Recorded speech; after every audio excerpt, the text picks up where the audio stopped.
Envision studying your entire life to become a mage only to fall short due to your peasant status. But having been slain and reincarnated, you're given the title of the seventh prince in a prestigious royal family. Now, with all the time and resources in the world, you can put your previous lives' knowledge to the test and let your imagination run wild in this new magical world. The series starts with our MC, kicked to the ground and mocked by noble mages, scoffing at our MC's commoner status. Giving our MC a chance. A soul mage steps up, offering our MC a chance to strike them down, but sadly our MC can only muster up a small ball of magic. Our MC recounts how magic is solely defined by which lineage one is born into, and no matter how hard someone works, they can never surpass those born into the correct family. The mage begins casting a spell of their own, instantly incinerating our MC. But our MC can't help but feel joy finally getting to experience what top-tier magic feels like. As a final wish, our MC wishes to be given more time to learn magic. But as his body finally disperses, our MC wakes up in front of several maids, all adoring him. Quickly preparing a spell to defend himself, our MC blasts a massive hole in the castle he's in, all whilst the townsfolk celebrate the birth of the seventh prince of the Saloon Kingdom. Hence our MC's new name is Lloyd. Several years later, the maids of the castle look everywhere for Lloyd, but Lloyd is clearly avoiding any attention, running into several guards only to ask them to keep his current location a secret. As Lloyd runs off, the guards wonder if they should grow closer to Lloyd, remembering how Lloyd is the seventh born in their family, so Lloyd most likely won't inherit the throne. Apparently, shortly after Lloyd was born, he immediately began speaking, reading spell books, and even refusing breast milk, leading many to believe Lloyd was the reincarnation of William Bordeaux himself, the father of sorcery. Following Lloyd, he admits that he is unsure why he can remember his past life. But slipping past the maids, Lloyd makes it to the castle's library filled with hundreds of books. As Lloyd prepares to tuck into some books, Sylpha appears, heading outside only to begin training Lloyd with wooden swords. Taking a quick break, Lloyd wonders why he still needs to train his swordplay, but Sylpha states that it is proper etiquette for any noble to wield a sword, something Lloyd already knew having been with Sylpha for 3 years. Wanting to get the training over with, Lloyd and Sylpha take a stance, both dashing towards each other only to parry each other's slashes. Impressed that Lloyd has improved so much, Lloyd knows Sylpha is still holding back, barely able to keep up as Lloyd has been secretly casting a copy spell to mimic Sylpha's swordplay. Even still, due to Lloyd's smaller body and build, Sylpha begins driving Lloyd into a corner, pushing him back. Assessing the situation, Lloyd tests out another skill to compensate for his childlike body, suddenly increasing his strength along with levitating his body. Now able to completely match Sylpha's slashes and movement, Lloyd forces Sylpha to take things more seriously.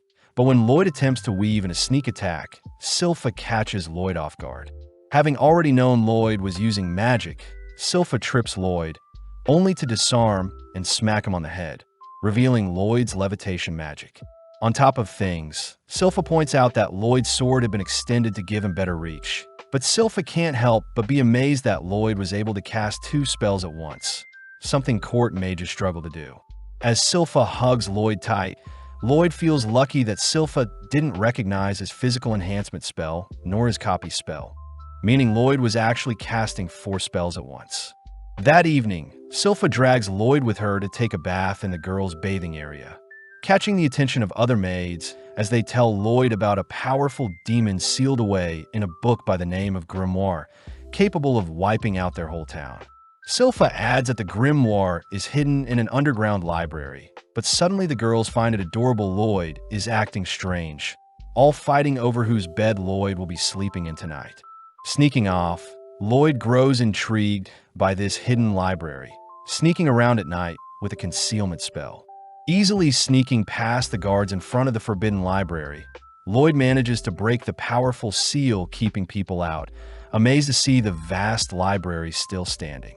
Taking a look around, Lloyd begins reading some books, suddenly spotting books in particular begin to float around him. Unveiling its dragon head, the book introduces itself as Grimoire, asking Lloyd to unseal it.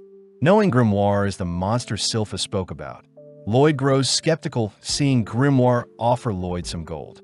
Inspecting the gold, Lloyd says he knows Grimoire used creation magic along with some dust to make the gold, shocking Grimoire. Hearing that Lloyd plans on strengthening the seal on the demon, Grimoire gets terrified, stating that he has calmed down and no longer wants to wipe out the world, but Lloyd isn't buying it. Desperate, the demon offers to teach Lloyd some ancient magic, but that finally gets Lloyd to listen. Yearning to learn more, Lloyd instantly dispels Grimoire's current seal, surprising the demon as he fires off a devastating ancient spell at Lloyd, shredding the surrounding library.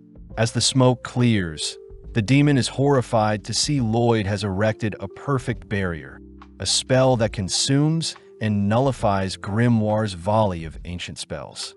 Getting hot and steamy, Lloyd reaches out to the remaining residue of ancient magic around his barrier, allowing the magic to tear away at his finger as Lloyd begs Grimoire to show him more. Pissed, Grimoire duplicates his head, beginning to cast a dual spell, but once again Lloyd's barrier perfectly blocks it. Inspecting the spell, Lloyd knows that such a spell can only be cast by demons with two mouths, but it's simply an advanced version of the same spell from earlier. Terrified at Lloyd's capabilities, Grimoire attempts to flee, but Lloyd has preemptively constructed barriers to keep anything else from being destroyed. Trapping the demon in one of his barriers, Lloyd lets loose a fire spell of his own, burning up the demon all whilst trapped in one of Lloyd's barriers. After a while, Lloyd realizes that Grimoire is still alive, asking Grimoire to wait as Lloyd reverts all the damage done to the library. Amazed by Lloyd's amazing feats, Grimoire decides to call Lloyd Master, but Lloyd is more curious as to why demons can't be slain with magic. Seeing as he is no match, Grimoire offers to be Lloyd's familiar, only to transform into a cuter form.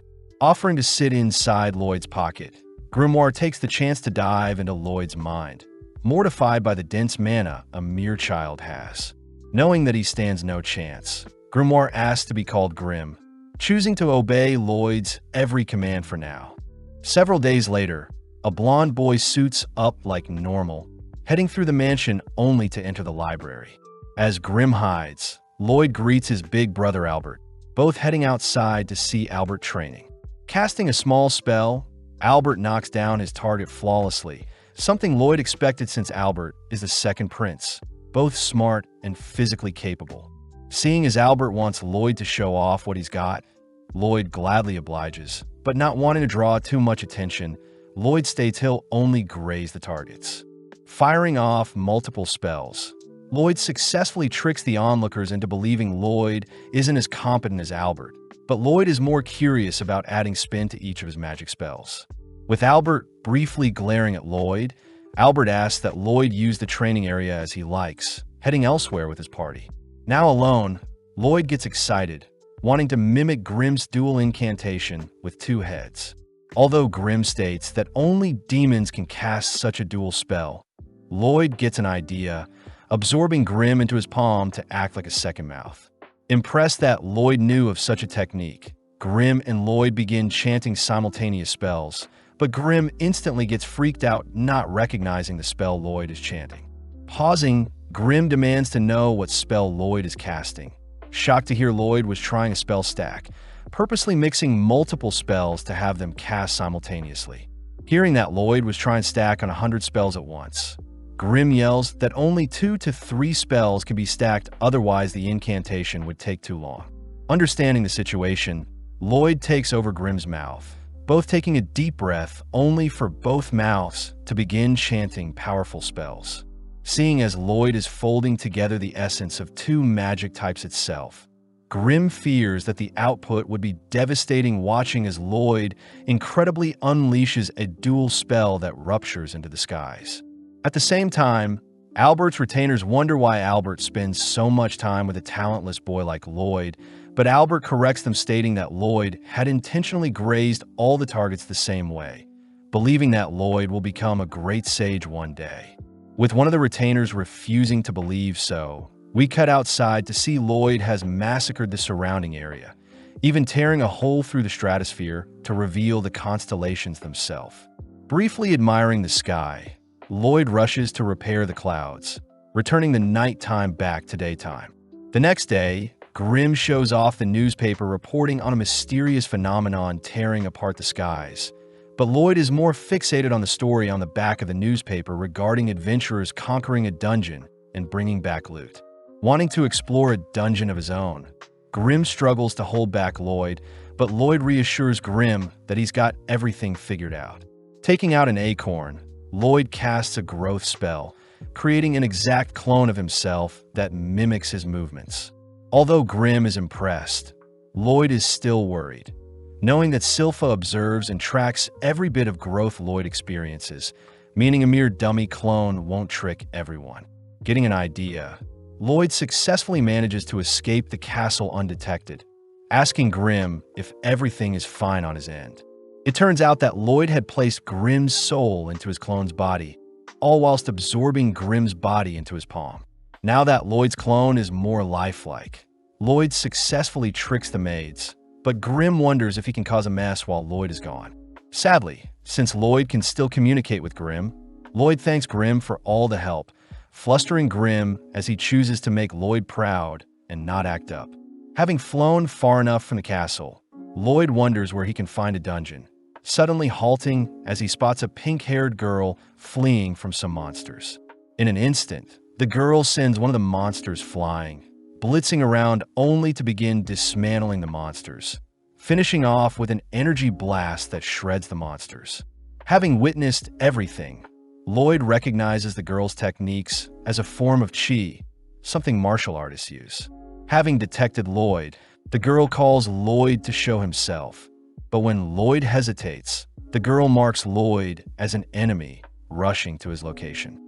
Not wanting to unveil his identity as the seventh prince, Lloyd manages to come up with a disguise, created using Lloyd's current looks and Albert's physical structure. Lloyd takes on the name of Robert, learning the girl's name is Tao, but Tao is revealed to have fallen for Lloyd's disguise. Having been locked away due to her training, Tao states that she'll make Robert her boyfriend no matter what, agreeing to accompany Lloyd into a nearby dungeon, since she is a B-ranked adventurer. Upon entering the dungeon, Tao begins carving through the monsters to impress Lloyd, but sadly Lloyd is more interested in the shiny ores nearby. Venturing deeper, the two strike up a conversation, learning that Tao had been traveling alone for a while.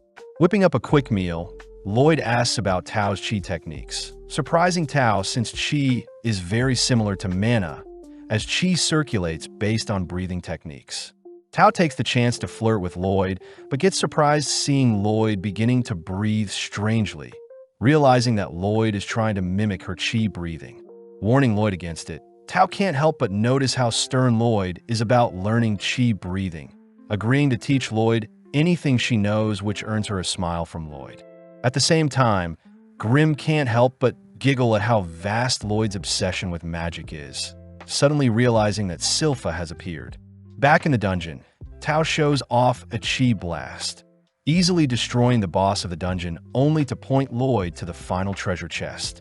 Lloyd grows curious as to the overall build of the treasure chest itself, something Tao finds adorable. But on top of things, Tao notices Lloyd's breathing has grown stable, celebrating as Tao has finally found a perfect match that her family has to approve of. Finally opening up the chest, a mysterious blade appears, cutting down on Tao, but Lloyd manages to read the attack, pulling Tao aside. As a pool of darkness spreads from the chest, a lich appears, exciting Lloyd as a more worthy dungeon boss has arrived. Exuding a cold aura, Tao begins to panic, asking Lloyd to leave the dungeon first. But when Lloyd refuses, Tao has no choice but to forcibly push Lloyd out of the dungeon. Evading the creature's strange magic, Tao states that a lich is a creature even A-ranked adventurers struggle with. Therefore, she plans on stalling the creature long enough for Lloyd to escape. Flying through the air, Lloyd is sad as he wanted to watch the lich in action, but erecting several barriers, Lloyd halts his movements. When Lloyd asks for Grimm's advice, Lloyd notices Grimm is barely responding, begging Lloyd to come home. At the same time, Tao grows more fatigued, looking for an opening to escape herself. But the Lich suddenly speaks up, having identified Tao's Qi technique. The Lich scoffs at Tao's inferior technique to magic, annoying Tao as she states that Lloyd was the only person that thought of Qi as interesting, unlike every magic user Tao ran into. Breathing in, Tao bolts forward, clashing into the Lich's barrier. But having anticipated such a thing, Tao begins to fire off hundreds of punches, ultimately breaking a hole in the Lich's barrier. Collapsing to the ground, Tao knows she has completely exhausted her energy, hopelessly watching as the Lich appears behind her, mocking her pathetic attempt. Choosing to end the battle, the Lich fires off another shard of magic. But Lloyd appears, nonchalantly blocking the spell along with reassuring Tao that he's here to help. Seeing as Lloyd needs to return home to Grimm quickly, both the Lich and Lloyd begin chanting spells. But in an instant, Lloyd dashes behind the Lich, a technique the Lich doesn't recognize. Firing off a volley at Lloyd, the Lich watches as Lloyd begins stalling by erecting a barrier. But taking a deep breath, Lloyd combines a movement spell with his Qi breathing technique.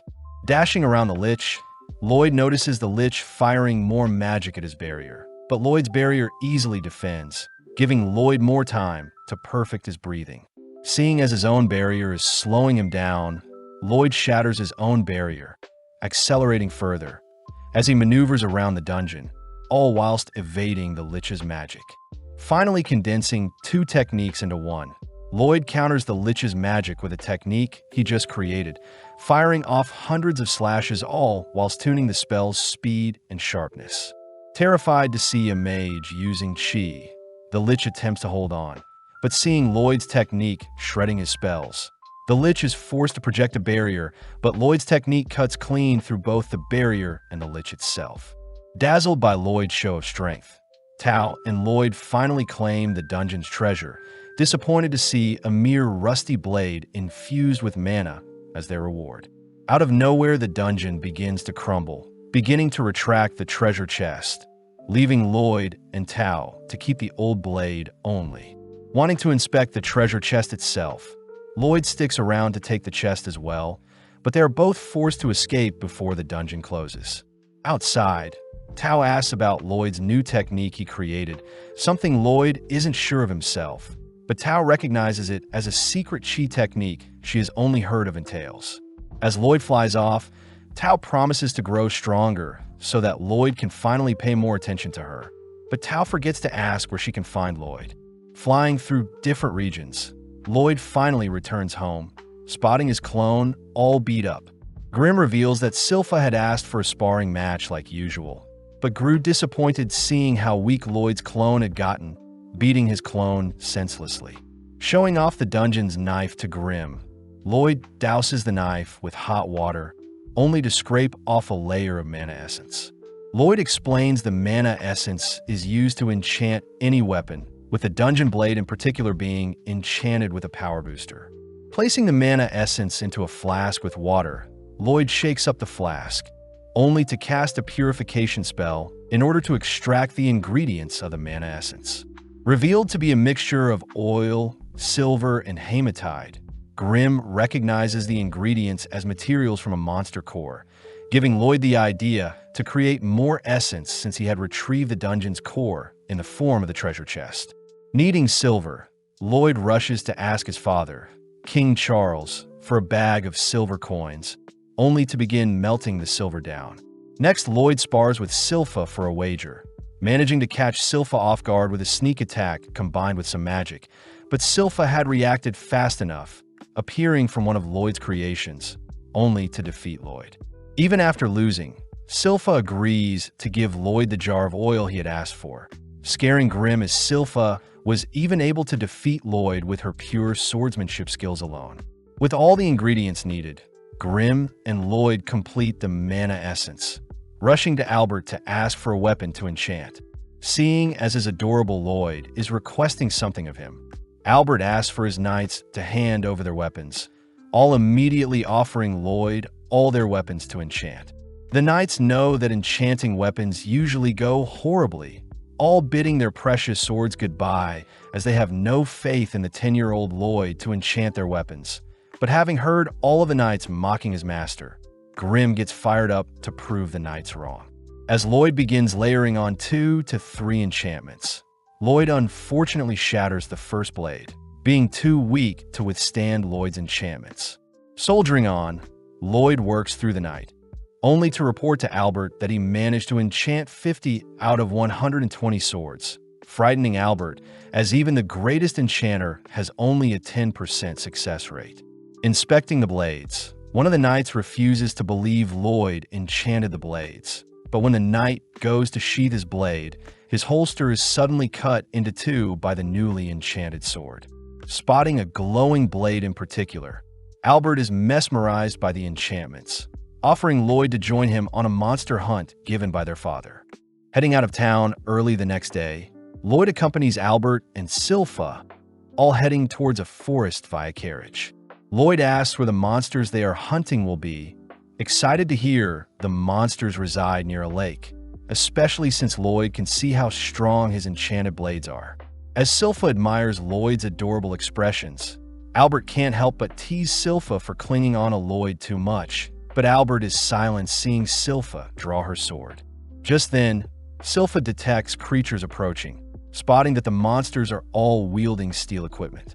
Pumped up, the knights protecting Lloyd and Albert all rush into formations, ready to test out their new enchanted gear. All whilst Grim spots Lloyd using a chi breathing technique to detect all objects in his surroundings. Plus, Lloyd always has his barrier spell ready to protect himself. Seeing the knights engage the monster, the knights flawlessly cut through the creatures, all thanks to Lloyd's enchantments. Praising Lloyd, Albert declares that Lloyd truly is a prodigy, but they both suddenly spot a monster rushing them. Before the two can react, Tao appears, dispatching the creature.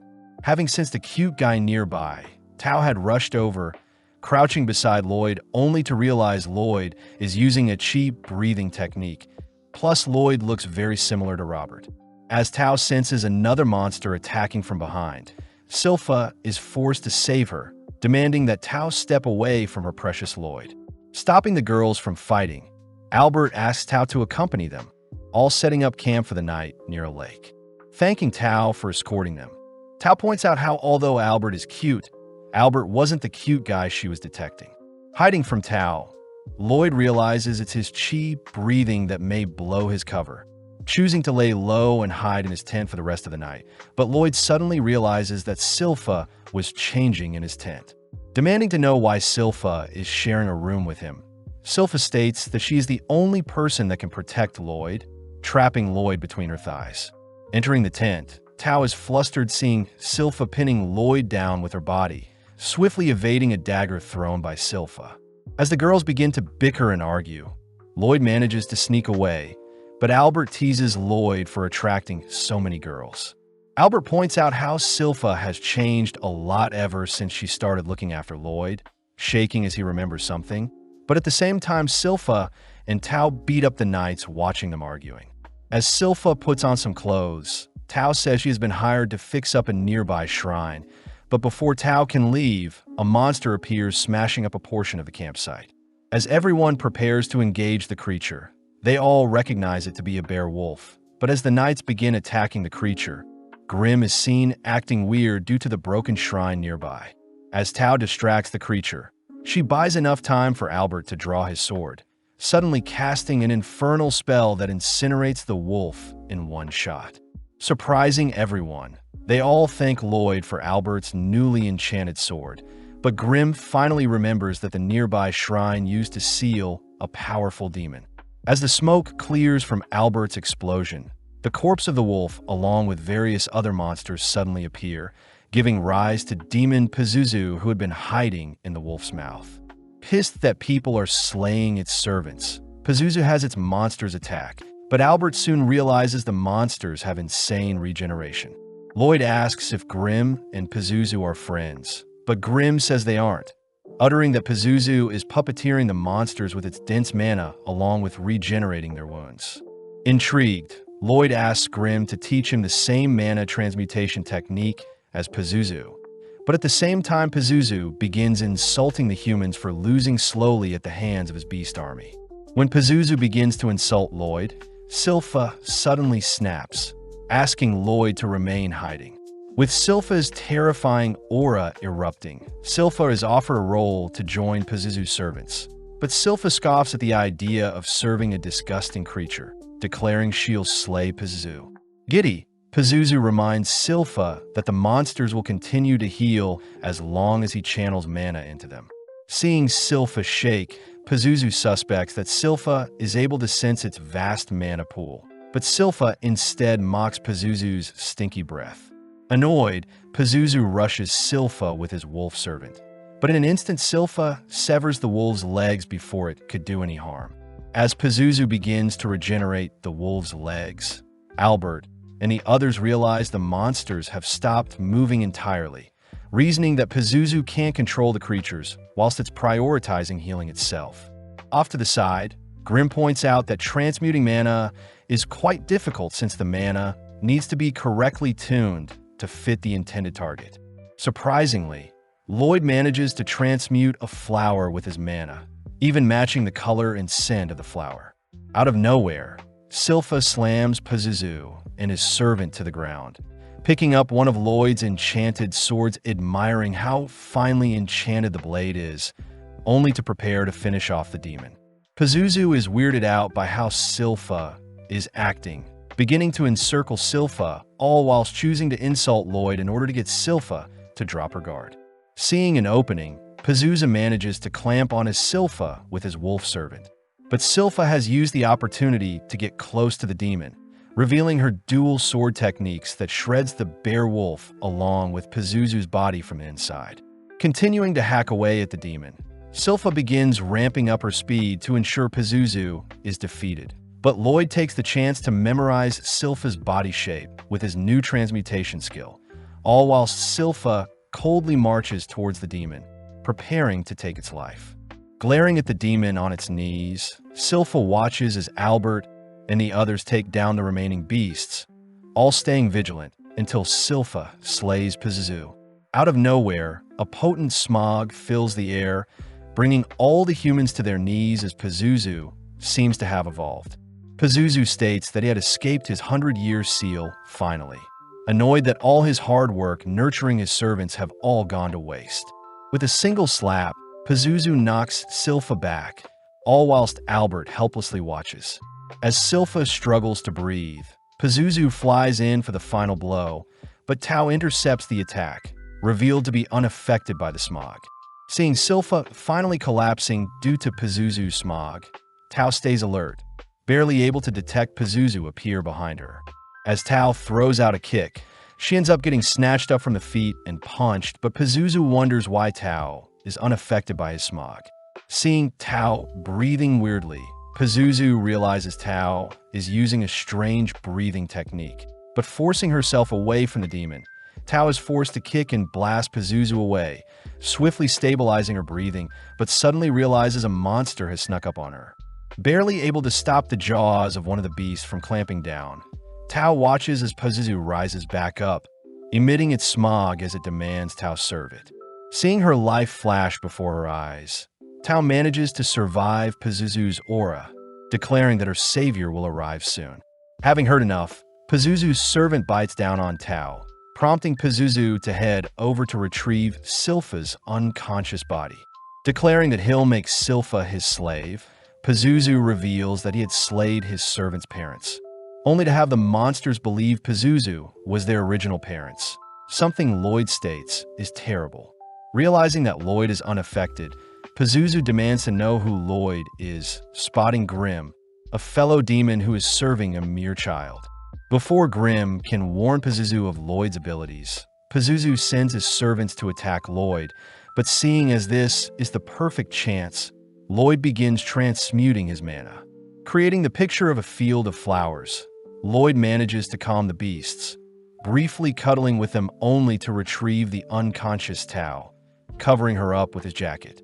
Impressed to see Lloyd as a competent mage, Pazuzu tries to order his servants around, but the beasts instead turn their fangs onto Pazuzu, tearing away at the demon that killed their parents.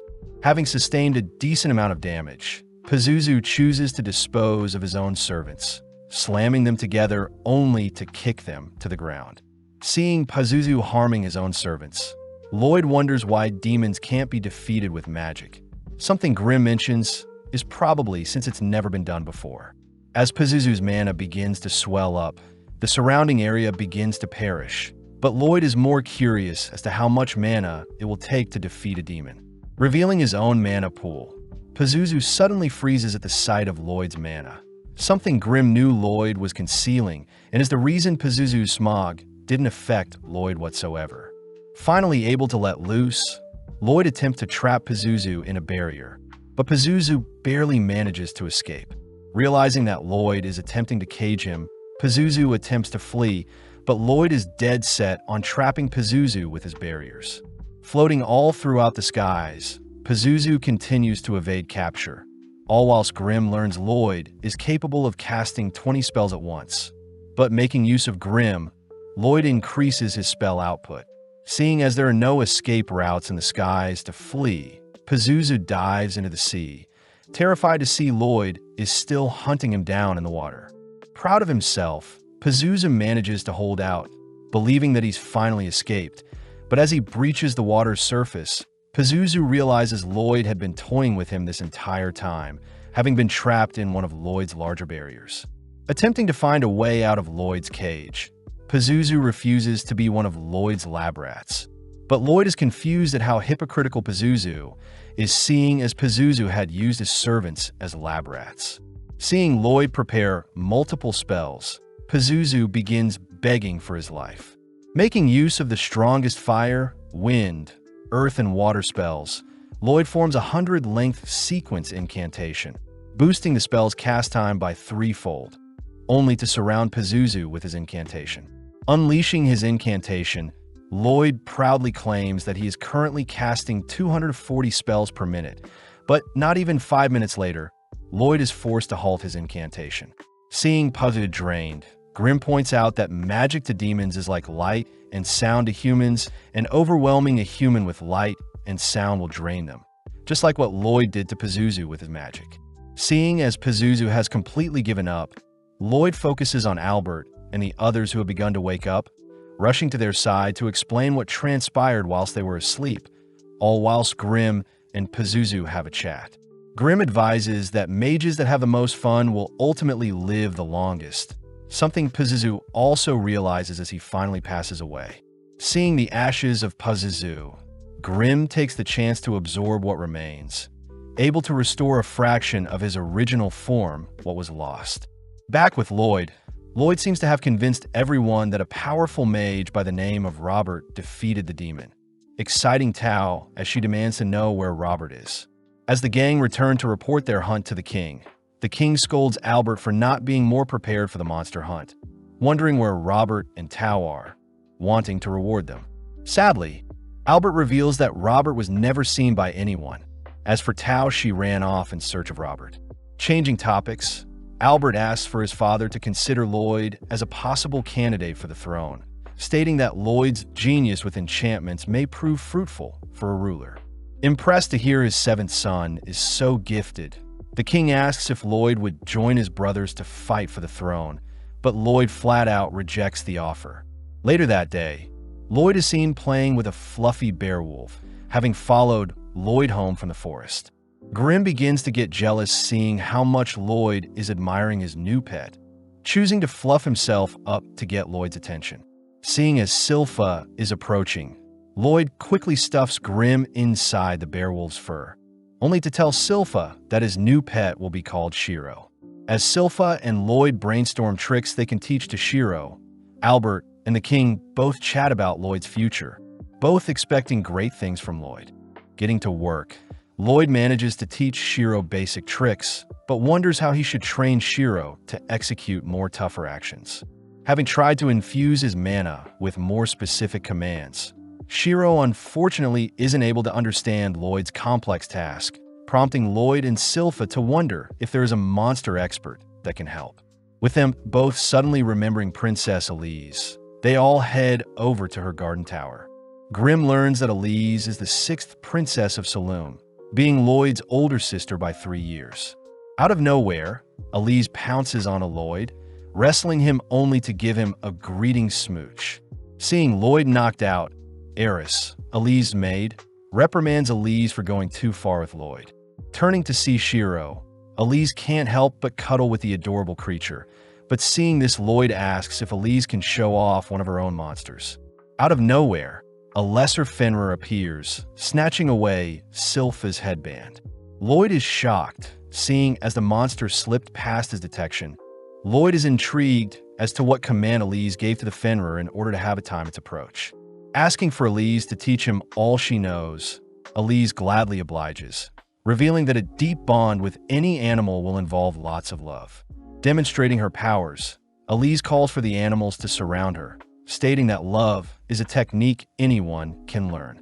With Elise sending her animals to tease Sylpha and Eris, they all suddenly spot Lloyd is calmly taming some animals of his own. Having not considered using love before, Lloyd begins to think of how he should love Shiro. All while Sylpha dreams of the day Lloyd shows affection for her. Reconstructing Elise's taming technique, Lloyd notices that Elise had channeled mana into her animals via her head, allowing her to communicate with nothing but thoughts. Trying it out, Lloyd manages to establish a connection with Shiro, having him run circles only to leap into the air. Happy to see it worked, Lloyd and Shiro cuddle for a bit, all whilst Eris praises Lloyd for replicating a monster tamer's technique. Elise cries that love is the most important factor for taming monsters, something Lloyd doesn't disagree with, especially since the tamer must get to know the monster they want to tame first. Seeing Lloyd adorably explain love, Eris, Sylpha, and Elise all adore Lloyd, rushing to his side only to begin loving him. As Lloyd begins heading back, Sylpha says they'll be sparring again today, but out of nowhere Albert appears, asking to borrow Lloyd for a bit. Albert calls for Lloyd's older brother Dien, the fourth prince, to show himself. Heading to a small smeltery, Dien demands to see Lloyd enchant a blade for himself. But Albert defuses the situation by revealing that Dien always wanted to be a blacksmith, even traveling to the nation of Bartram to learn smithing when he was 10. Sitting down, Dien watches as Lloyd begins enchanting a sword, refusing to believe Lloyd has learnt so much at such a young age. But when Lloyd finishes up his enchantment, Dien can't help but tremble seeing how magnificent Lloyd's enchantments are. Getting excited, Dien states that Lloyd can help Dien achieve his dream of creating the ultimate spellbound sword, a weapon that has enchantments built into it and layered onto it. Dien reveals that he was never capable of casting magic like most mages. Therefore, Dien wants even normal humans to wield magic when they swing a spellbound sword around. Only interested in the production process of a sword, Lloyd agrees to help Dien out, both getting to work as Dien sets the goal of creating a sword that can shoot fire. First, Dien heats up a piece of steel, asking Lloyd to first layer on a fraction of the fire incantation, but the steel immediately shatters.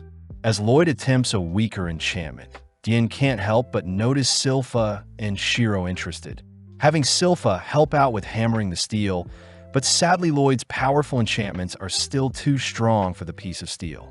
Completely baffled, Lloyd racks his head for an alternative solution, reassured by Dien that Lloyd could try as many enchantments as he likes, especially since Dien bought a bulk of mana essence for cheap.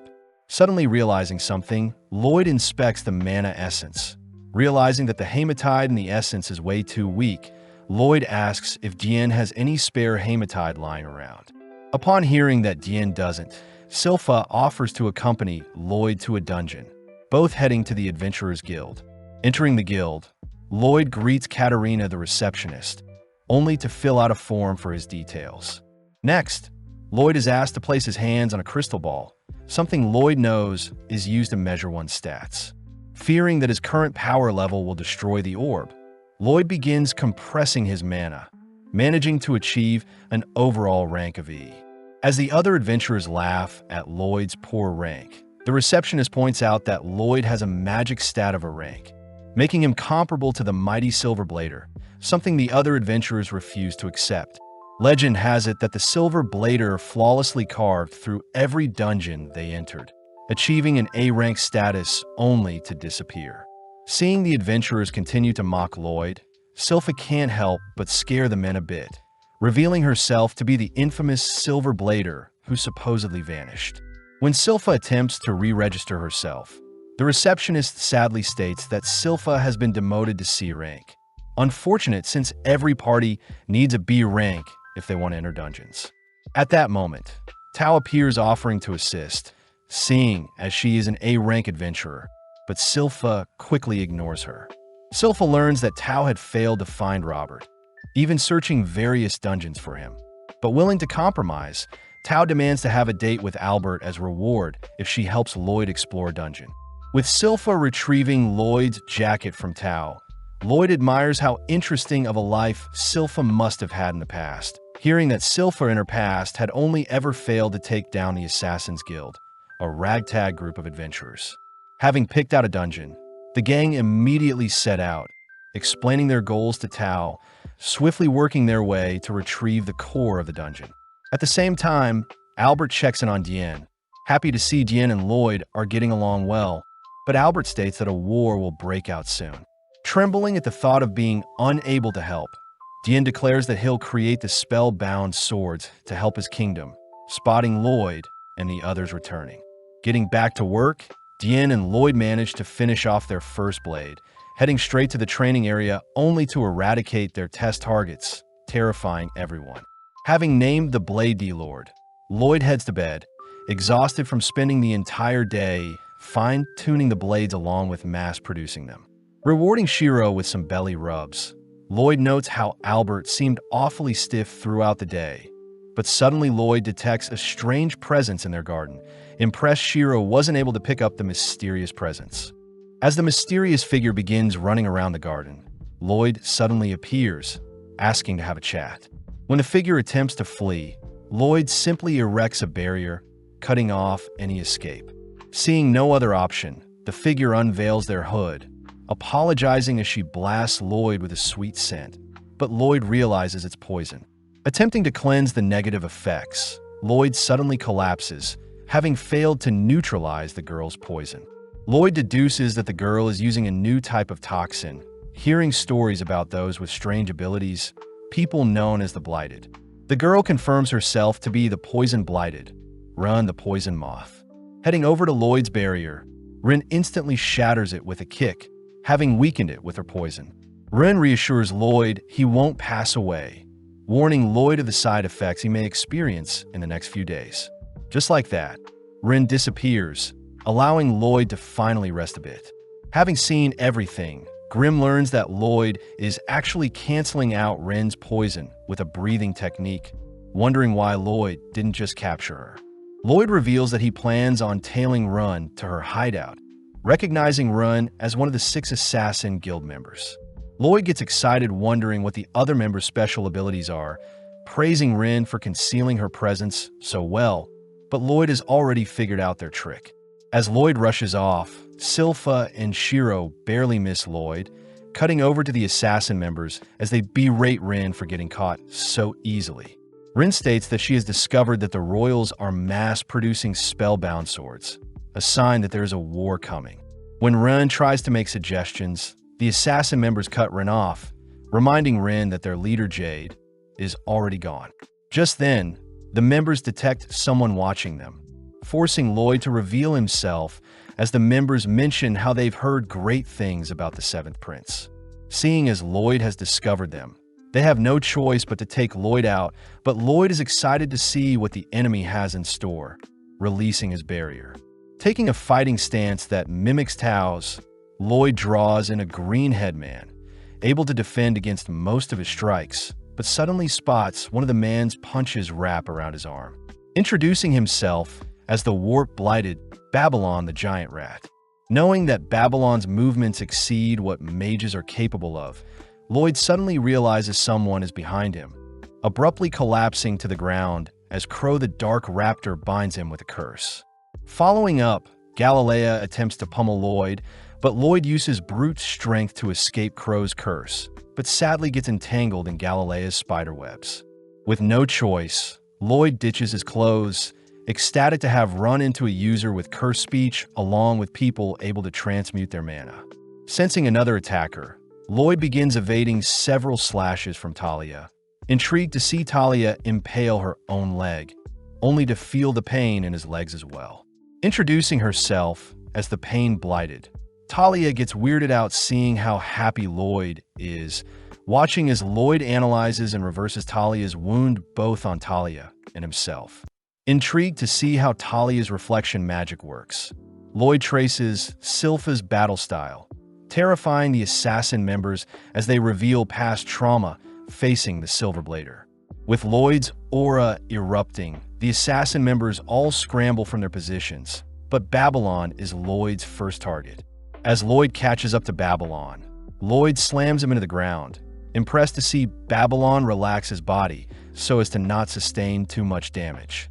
Appearing around Lloyd, Galilea, and Crow pinch him, but Lloyd predicts Crow's cursed speech attack, slipping out of the pinch and allowing the curse to blast Galilea into Talia instead.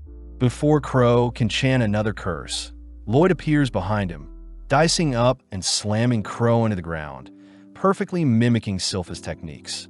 Off to the side, Galilea struggles to separate himself from Talia, but since his webs have bound them together, Talia's clothes are accidentally pulled apart. Seeing an opening, Lloyd rushes to attack Talia, warned by Talia that the damage will be reflected on Lloyd himself, but Lloyd could care less. Talia is slammed into a wall, making Lloyd euphoric, finally experiencing pain for the first time in a while. Seeing as Galilea has managed to sneak up behind Lloyd, Lloyd employs Tao's martial arts, blasting Galilea into a nearby wall as well, terrifying Rin. Before Lloyd can engage onto Run, Galilea asks for Lloyd to leave Rin alone, revealing that Run is unable to control her toxins. Lloyd suddenly realizes that all the assassin members aren't really good at controlling their powers, watching as Galilea rushes him. But Lloyd suddenly hits Galilea with a special attack. Pissed, Rin throws a kick whilst releasing her toxins, but Lloyd simply blocks it with his barrier, asking Run to calm down. Right on cue, Galilea utters that he is fine. Lloyd states he has engraved Galilea's curse directly into their body, giving him more control of their curses, bringing Galilea into tears. Applying the same trick onto the others, the members begin to celebrate, finally able to toggle their powers on and off. Off to the side, Rin is seen holding back her tears, finally able to wear whatever she likes without accidentally releasing her poison. Seeing the others taking care of Lloyd, Rin reminds everyone that Lloyd and his family are producing weapons to spark a war, but Grimm brushes them off as mere rumors. Before Grimm and Rin can bicker some more, the others mention how they should at least tell Lloyd about their past, revealing that they have a leader by the name of Jade, known as the Phantom Blighted and has the ability to teleport. Flashing back, one day Jade had reappeared out of nowhere, having been teleported to Egypt but had finally made it back to their hideout. Jade shows off their new guild emblem, stating that their Assassin's Guild will take the jobs normal adventurers wouldn't, and upon completion, they'll leave behind their emblem to prove to the world they can operate in society as well. Before Jade can add anymore, he is teleported away, but around the same time the Assassin's Guild found out that the Warlord of Lordist was preparing for a war. Out of nowhere, a mysterious envelope appears, but before the contents is revealed, we cut to several moments later where Silpha and Shiro have busted into the Assassin Guild's hideout. Seeing as Lloyd has left behind a letter, Silpha reports her findings to Albert, who holds back his anger, fearing that the Assassin's Guild has kidnapped Lloyd and brought Lloyd to Lordist. Worst of all, Silpha shows off the sticky clothes Lloyd had left behind, horrifying everyone as Albert and Silpha both declare they'll wage war if it means Lloyd will return safe. Cutting back to when the envelope appeared, Galilea reads that Jade had officially overthrown the rulers of Lordist, making the assassin members celebrate. But inspecting the letter himself, Lloyd can't help but smirk.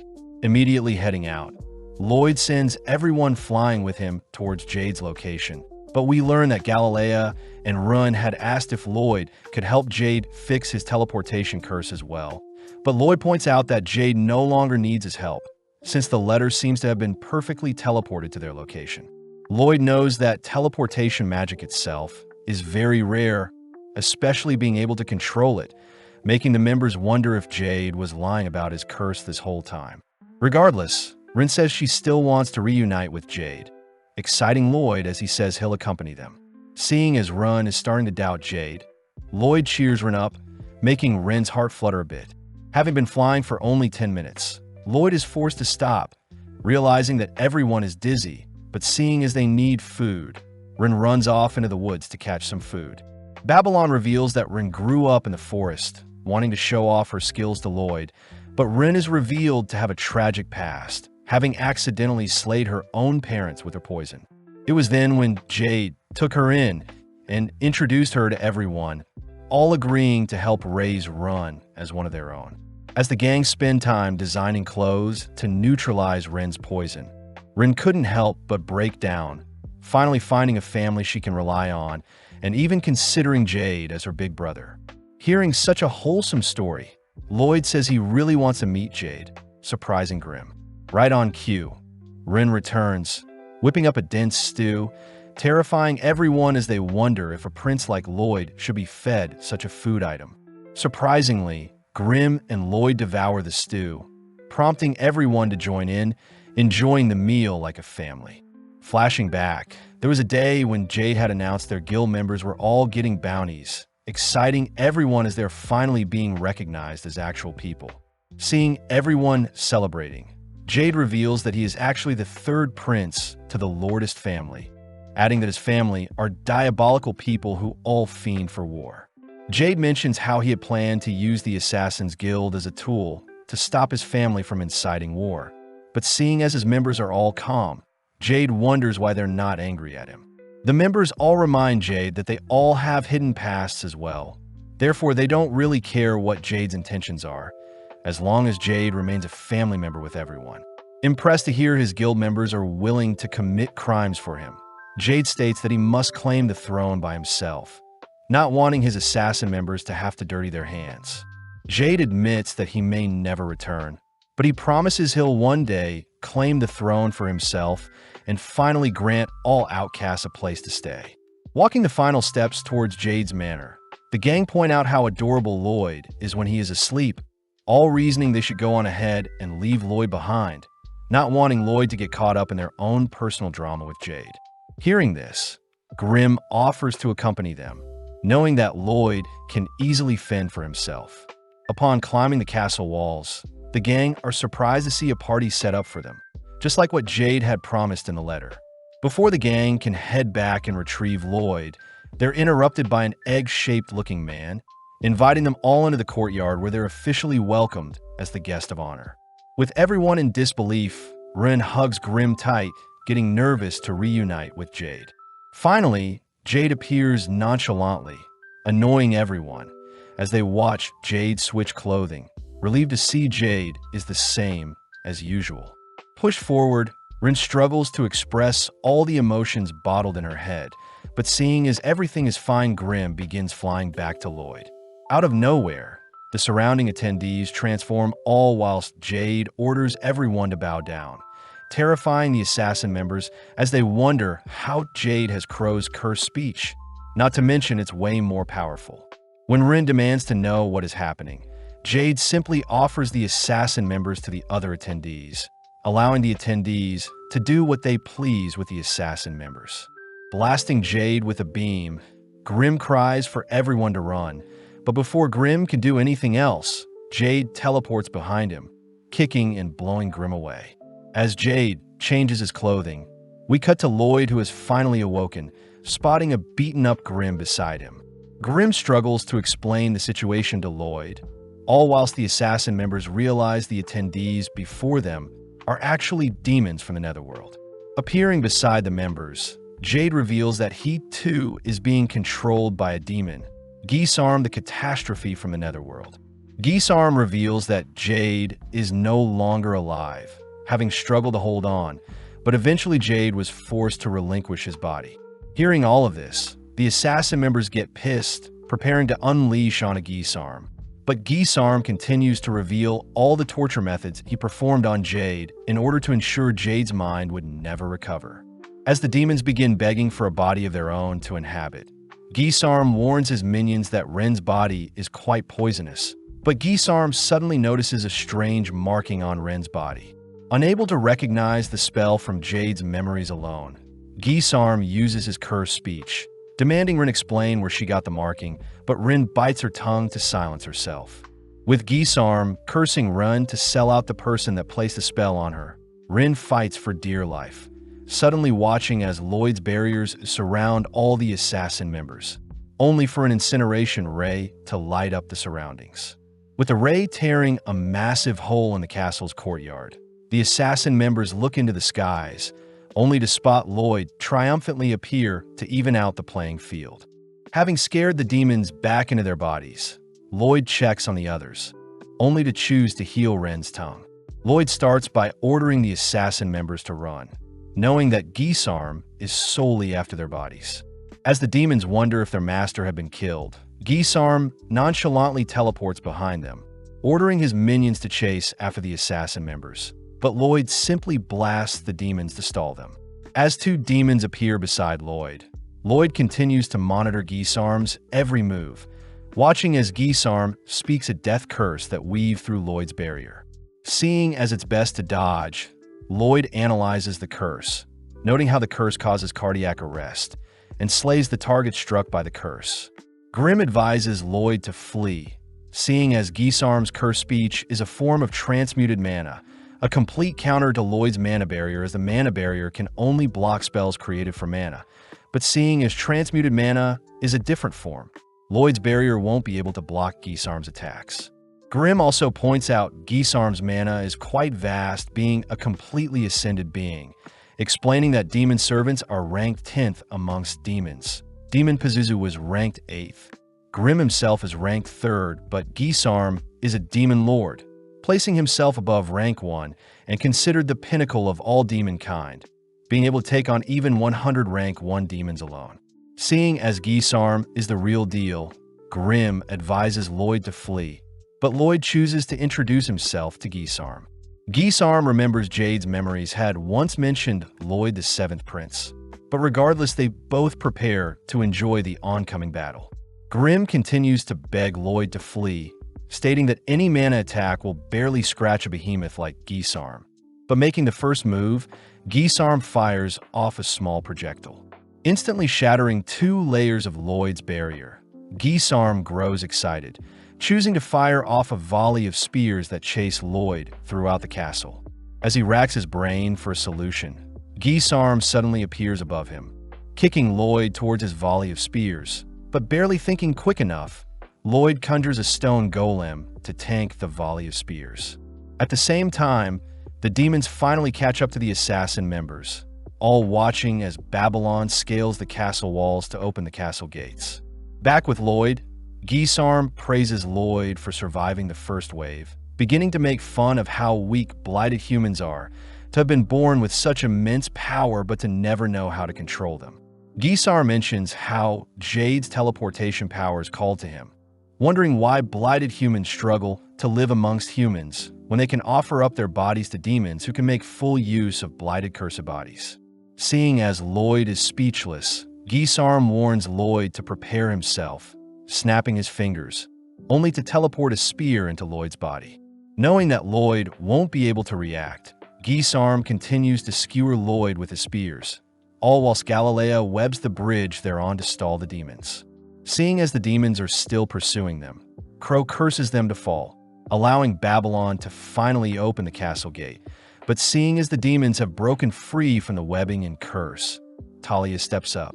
Placing the demons in her sight, Talia slashes her own leg, ordering the others to leave without her. Seeing the demons regenerating, Talia simply continues to hack away at her own body, stalling the demons for the others to flee, but unable to leave his family behind. Galilea chooses to shove Crow and Ren through the gate, closing the gate behind him only to join Talia. Galilea promises to remain by Talia's side all the way to the very end, giving Talia enough courage to sacrifice her life if it means the demons will disappear as well. Seeing the demons attempting to stop her, Galilea holds them off with his web, watching as Talia cries out, imagining how much pain Jade must have gone through whilst trying to stop Gisarm from invading his mind. As Rin begs for everything to return back to normal, Talia pulls the trigger, all whilst Gisarm mocks Jade's memories of wanting to live peacefully with his friends. Turning to check on Lloyd's skewered corpse, Gisarm realizes he had attacked a stone statue instead, watching as Lloyd appears with a blade aimed at his neck. Nonchalantly teleporting away, Gisarm is amazed to see Lloyd is still standing, but gets thrown off hearing Lloyd wants to move their fight elsewhere. Right on cue, a swarm of fire arrows lay waste to the demons, rescuing Talia and Galilea. As the castle gate is shredded, Albert and the others triumphantly appear, declaring that they'll save Lloyd no matter what. Flashing back, we see Silpha training with her sword, easily carving through training dolls. Unfortunately, the blades Silpha wields bends before she can unleash her full strength, curious as to whether a demon may be able to draw out her full strength. Seeing Albert and the gang have arrived, Ren and the others grow excited, but suddenly Silpha and Albert turn their attention to the assassin members. Demanding to know where Lloyd is, Silpha states she'll decapitate an assassin member for every minute they keep silent, prompting Ren to reveal that Lloyd is fighting someone in the castle. Before Ren can explain who, Babylon reminds Ren that Lloyd wants to keep his powers a secret from his family. So Ren corrects herself, uttering that Lloyd is simply fighting with a very weak person in the castle. Seeing as it's an obvious lie, Silpha prepares to decapitate Ren, but Albert wonders if they should start with an adult first. Seeing as no one believes them, Ren cries that Lloyd is fighting to avenge Jade, one of their family members, but right then a demon rushes Ren. Luckily, Elise and her Fenrir gobbles up the demon, confirming that Ren is indeed telling the truth. Satisfied for now, Albert orders Silpha to go on ahead and support Lloyd, but Ren chooses to cling onto Silpha, refusing to allow Lloyd's true powers to be exposed. Out of nowhere, a volley of spears destroy the bridge the gang are standing on, forcing the demons to swim to land, but the gang realize the demons are trying to trap them from behind. As Albert and the gang rush through the gates, we see Lloyd and Gisarm making some small talk, only for Gisarm to continue pursuing Lloyd with his spears, all whilst Grim wonders why Lloyd is holding a sword. Seeing as Albert and the others are occupying the demons, Lloyd chooses to focus his full attention on Gisarm, all whilst Albert wonders how he can slay these demons. Since the demons are recovering all damage from the spellbound swords, Albert decides he'll have Silpha and Liru the Fenrir deal with them. But at the same time, Silpha tries to order Shiro to jump across the destroyed bridge in order to reach Lloyd. At first, Shiro is hesitant, but seeing as his master is in trouble, Shiro jumps as far as he can, ultimately falling into the water below.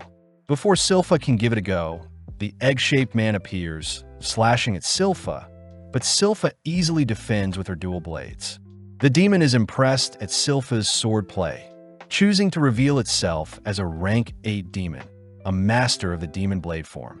Back with Albert, he continues to barrage the demons with their fire swords, suddenly realizing a demon has snuck up behind him.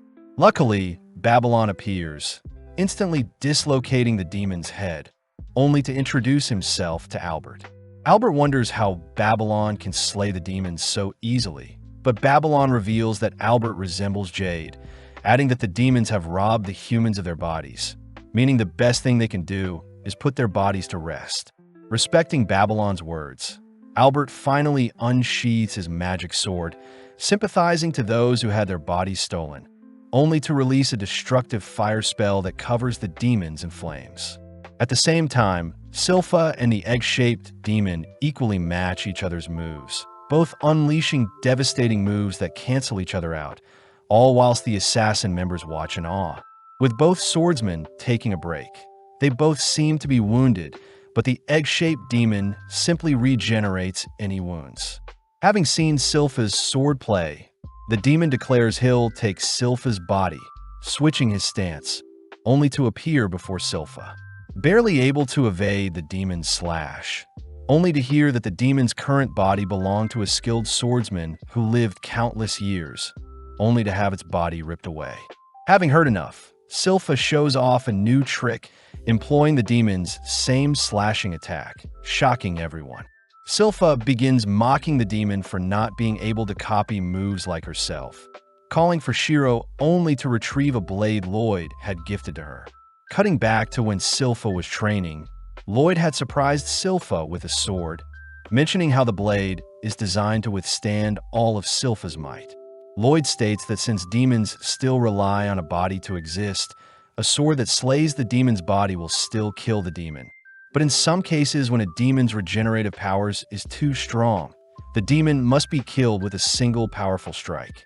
Surprised, Silpha wonders why Lloyd is giving her this sword. But Lloyd mentions how Silpha always holds back when she fights, knowing that Silpha's current swords can't withstand her full force. Embracing Lloyd, Silpha declares the sword's name to be Demon Bane, but the egg-shaped demon can't help but mock the sword's pathetic name. The demon reveals that they had planned from the very start to lure Jade along with the assassin members into giving up their bodies, pissing the assassin members off. Having heard enough, Silpha takes a battle stance, forcing the demon to match her energy, but as they both rush each other, in an instant Silpha minces up the demon, ending the duel in a split second. Flashing back, we see Gisarm speaking to Jade before he had passed, wondering why Jade was smiling as he alludes to a person Gisarm should look out for, even during his last breaths. Weirded out, Gisarm had tried scanning Jade's memories, but failed to retrieve all of them, having been locked out by Jade, but nonetheless Gisarm declares he'll first start a war. Back in the present, Silpha heads over to the body of the egg-shaped man, praying for him to rest in peace, but Silpha also watches the assassin members break down crying. Just then, a massive smoke screen appears, cutting to Lloyd, who wonders if it was the right move. Apparently, whilst Lloyd was evading Gisarm's spears, he was attempting to find a solution to deal with the spears, seeing as they move with random patterns and can easily pierce 2 layers of Lloyd's barriers. Next, Lloyd needs to account for Gisarm's cursed speech, noting how the spears can carry the curse with them. And finally, Lloyd needs to be careful of the Shadow Wolf spell, knowing that if he stays still for more than 2 seconds, Gisarm will simply teleport spears to his location and skewer him. Seeing as Gisarm intends on tiring Lloyd out, Lloyd chooses to cast a spell of his own, conjuring an Inferno Golem that attacks Gisarm, but Gisarm simply teleports to evade. With the Golem steaming up the surrounding area, Lloyd deploys his chi detection technique. Annoyed, he has to continue to monitor Gisarm's location. Reminded by Grimm that he needs to keep moving, Lloyd suddenly realizes something, wondering why he wasn't skewered just now. Thinking back to how the letter appeared in their hideout and how Gisarm had lured the assassin members into his domain, Lloyd realizes Gisarm must have vision of his target before he can skewer them. Therefore, Lloyd brainstorms how he can reach Gisarm with his blade. As Gisarm walks through the mist, he suddenly spots Lloyd approaching behind, but surprisingly a swarm of Lloyds have appeared as well, unable to discern the real one. Forced to tank the stabs, Gisarm identifies Lloyd with the real sword, instantly skewering it, only to praise Lloyd for a pathetic attempt.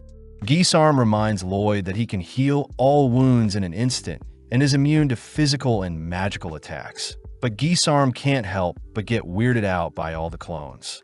Realizing that the skewered Lloyd was fake, Gisarm is suddenly struck with a fire spell from behind, only for the real Lloyd to blend back in with the clones.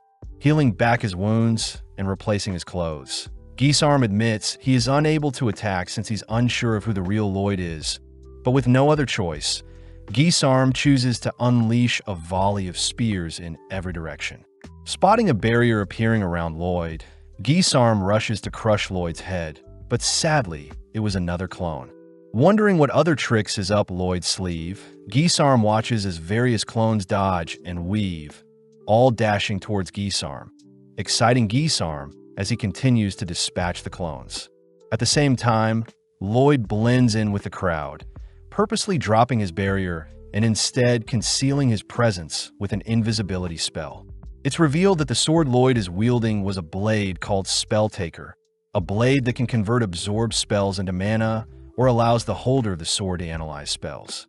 Barely creeping past Gisarm, Lloyd manages to slash and analyze Jade's teleportation magic, suddenly falling into the mind that once belonged to Jade, only to realize what Jade had been hiding from Gisarm all along. Dismantling his own clones, Lloyd reveals himself, surprising Gisarm as he eggs Lloyd on.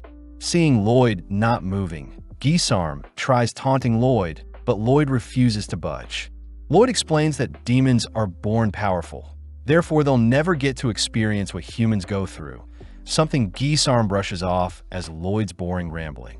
Having heard enough, Gisarm teleports in for a killing blow, but Lloyd surprisingly is able to intercept the strike and counter with a punch of his own. Terrified at what Lloyd just pulled off, Lloyd explains he had used chi to conceal his intentions. Plus, Lloyd had predicted where Gisarm was teleporting to. Having confirmed Gisarm's techniques are similar to Crow and Grimm's techniques, Lloyd orders Gisarm to get up. Lloyd takes the chance to ask if Gisarm remembers Jade's last words, infuriated when Lloyd utters that Gisarm will lose. Teleporting towards Lloyd, Lloyd manages to predict Gisarm's movements, intercepting and pummeling Gisarm with various attacks. Continuing to cut off Gisarm's movements, Lloyd manages to blast Gisarm with a double-casted spell, sending Gisarm back into the pit of magma created by Lloyd's initial death ray. Knowing that his body won't recover from magma, Gisarm desperately teleports away, but Lloyd is already there to intercept. Lloyd begins remembering back on the times he spent learning magic, reminiscing on kind, scary, and fun people he met along the way. Seeing Gisarm speechless, Lloyd orders that Gisarm try something new, but seeing as Lloyd wants to see his full power, Gisarm reveals his trump card. Gathering all the mana in the surrounding area, Gisarm reveals his mortal dark sphere, encouraging Lloyd to attempt to block it. As Gisarm releases the catastrophic spell onto Lloyd, Lloyd nonchalantly erases it with a wave of his palm, revealing that the spatial class spell, Void, is a similar variation of Gisarm's trump card. When Lloyd had first learned of such a spell, he had experimented with the Void spell in different ways. One way included colliding two voids together, a phenomena that causes both colliding voids to cancel out. Hearing all of this, Gisarm refuses to accept a mere child is capable of demonic-level magic, blinking behind Lloyd only to grab a hold of him. In that moment, Lloyd gives Gisarm a taste of his true mana, mortifying Gisarm and Grimm as they stare off into Lloyd's limitless mana pool. Retaliating with void spells of his own, Lloyd fires them off to hunt down Gisarm, all while Shiro, Liru, and Silpha begin dismantling the remaining demons.